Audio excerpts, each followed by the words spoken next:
İnsanın, Müslümanın hayatında, tercüme halında eğer 2-3 süre yatan megamlar varsa bu da hem böyledir.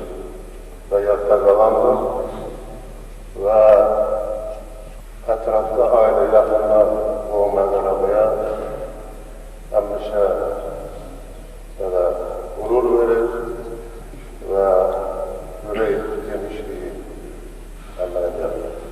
Şark Rusyası vaktinde Mekke'ye gitmek 900 manat denelendirdi.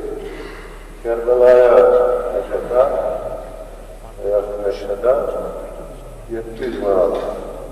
Ben hiç güzel orada izleyip sataşma beslemem, gözüm acıyırım bu halımıza, vaziyetimize.